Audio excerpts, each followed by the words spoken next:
বিসমিল্লাহির রহমানির রহিম। প্রথমে আমি মহান আল্লাহ রব্বুল আলামিনের দরবারে লাখো কোটি শুকরিয়া আদায় করছি। আপনারা অবগত আছেন, আজকে সারা বাংলাদেশে এসএসসি 2024 সনের রেজাল্ট ঘোষণা হয়েছে। মাননীয় প্রধানমন্ত্রী বাংলাদেশের জননেত্রী শেখ হাসিনা প্রথমে উনি আজকে এই রেজাল্ট উদ্বোধন করেন। আজকে আমরা খুবই অবহিত এবং আনন্দিত, কেননা আমাদের আজকের পাবলিক উচ্চ বিদ্যালয়ে আমাদের 2024 সনে জেনারেল শাখায় পরীক্ষার্থী ছিল 543 জন। এর মধ্যে ইনশাল্লাহ 170 জন জিপিএ 5 পেয়েছে এবং আমরা শতভাগ পাশ করেছি। এর জন্য আল্লাহর দরবারে শুকরিয়া আদায় করি।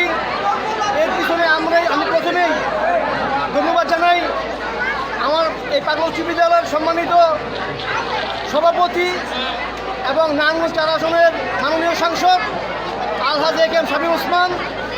আমি ধন্যবাদ জানাই পাগলা উচ্চ বিদ্যালয়ের প্রধান শিক্ষক বাবু বজেন্দ্র সরকার, সহকারী প্রধান শিক্ষিকা সেলিনা সুলতানা এবং রোশনারা বেগম সহ সকল শিক্ষক শিক্ষিকাকে আমার অন্তরস্থল থেকে আমি অভিনন্দন ও ধন্যবাদ জানাচ্ছি। পাশাপাশি আমি আমার সম্মানিত শ্রদ্ধাভাজন অভিভাবকদের ধন্যবাদ জানাচ্ছি, কেননা তাদের অক্লান্ত পরিশ্রমে আজকে তাদের বাচ্চারা এত সুন্দর একটি রেজাল্ট করেছে। আমরাও তাদের সহযোগিতা করেছি আর আমাদের বাচ্চারা নিরলসভাবে পড়াশোনা করেছে, আমাদের দিক নির্দেশনা তারা শুনেছে, যার ফলশ্রুতি স্বরূপ আমরা আজকে পাগলা উচ্চ বিদ্যালয়ে শতভাগ পাস সহ 170 প্লাস পেয়েছি। আসসালামু আলাইকুম। পাগলা উচ্চ বিদ্যালয় 2024 ফলাফল 100% পাশের হার নিয়ে আসতে পেরেছে।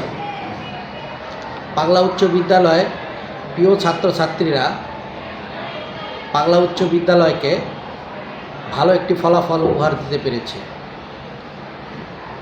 পাগলা উচ্চ বিদ্যালয়ের প্রিয় ছাত্রছাত্রীরা শিক্ষকদের প্রচেষ্টায় এবং অভিভাবক ভাই বোনদের সঠিক গাইড দেওয়ার কারণেই আজকে পাগলা উচ্চ বিদ্যালয়ে আমার প্রিয় ছাত্রছাত্রীরা ভালো একটা রেজাল্ট করতে পেরেছে।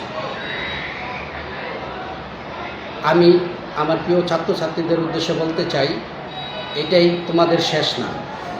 তোমরা আগামীতে আরও একটি ভালো কলেজে পড়াশোনা করবে এবং এই বিদ্যালয় থেকে আরও ভালো কিছু রেজাল্ট বা ভালো ফলাফল উপহার তোমার বাবা মাকে উপহার দিবে, বাবা মায়ের স্বপ্নকে পূরণ করবে।